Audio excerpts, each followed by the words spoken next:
Hi everyone, welcome to my channel. My name is Becky, I have ME, and this is my ME. So I'm going to try and keep this as short as I can today because I found an editing kind of app thing for my phone. Well, no tablet even, but it just can't handle long videos. So but I really wanted today to go through what ME actually is. But I want you to bear in mind that there's still a lot of research that needs to be done, and that it is ongoing. There's still people just don't know a lot about it. So let's just dive into it. So I'm going to be rushing through papers and things because I have obviously researched, even though I've got my own anecdotal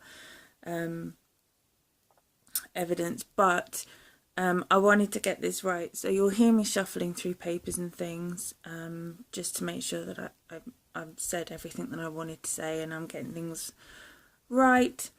So ME stands for, and I'm probably going to butcher this, myalgic encephalomyelitis. Not too shabby. It's also known as CFS or chronic fatigue syndrome, which I really don't like that term, but the term I hate the most was brought in February 2015 in the US, and it's, let me see,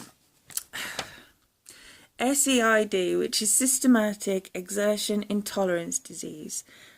Now, the reason I hate those two the most is because it seems to focus more on physical exertion, and it's not just that. It just isn't. It doesn't encompass everything, and I feel like it trivializes the disease, to be honest with you. But luckily that last one hasn't it's not stuck, so I'm hoping it won't stick. Just so you can have some kind of gauge of how severe this illness can be. There are some illnesses that share similar symptoms, and I've jotted a few of those down here. Lupus, multiple sclerosis, MS, Lyme disease, hepatitis B and C virus, and celiac disease. It's classed as a neurological condition affecting the nervous system and the immune system, and it's chronic, which means it's long term. I'm hoping it's not lifelong. I don't know, but I'm kind of running out of hope now because I've had it for 8 years, and it seems to be getting worse, not better. But let's see. Basically, in a nutshell, it's severe fatigue. And when I say fatigue, I don't mean being tired or feeling just a bit wanting to be lazy today or whatever. It's just sheer exhaustion, absolute exhaustion. And it's categorized as not being able to be relieved by rest or anything like that, or sleep.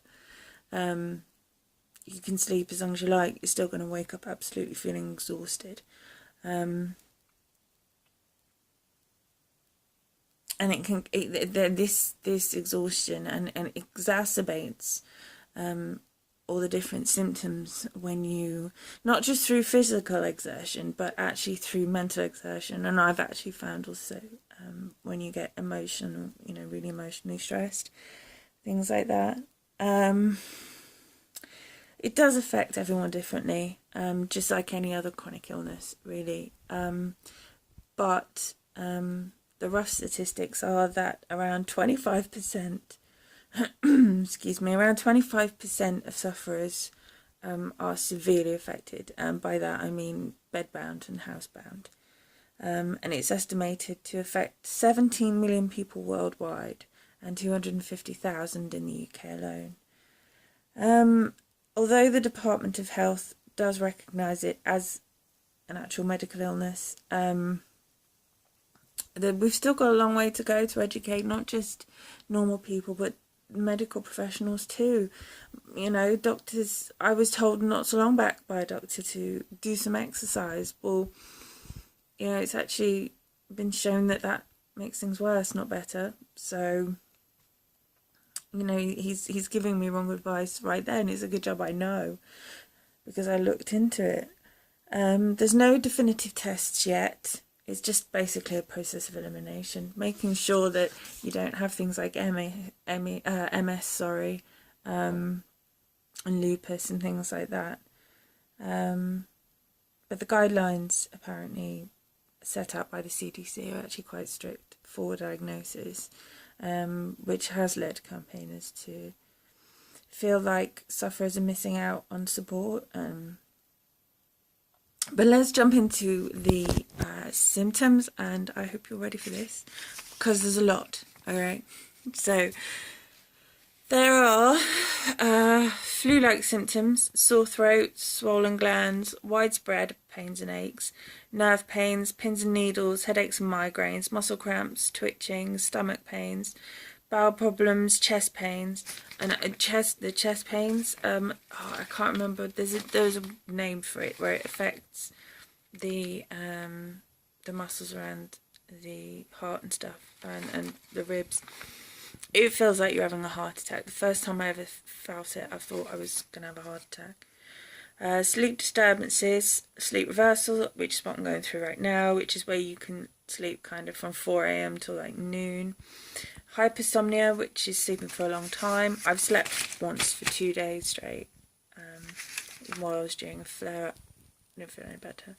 Memory problems, reduced attention span, word-finding difficulties, unable to plan or organise thoughts, loss of concentration, poor temperature control, dizziness, hypersensitivity to light, sound and odours, sweating, loss of balance, poor circulation, clumsiness, heart palpitations, nausea, loss of appetite, indigestion, bloating, cramps, irritable bowel syndrome, alcohol intolerance and sensitivity. I don't bother with alcohol anymore. When you wake up feeling like you're in a hangover as it is, you don't want to add to it by drinking alcohol. I'm literally like just a sniff of it and I'm dead. The triggers,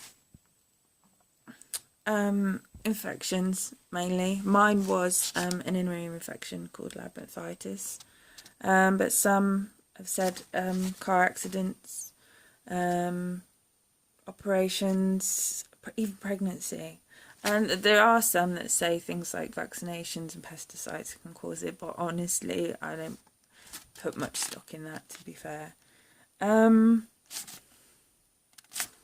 So far that's it. If you want to, I don't know whether I can link, because like I said, I'm a noob, but if you can go to www.actionforme.org.uk and www.meassociation.org.uk, you can get a lot of good info from there. And I'm going to leave it at that because time's getting on. And so thank you for listening. It's been lovely talking to you. And I hope you have a comfortable night, and I will speak to you soon. Bye.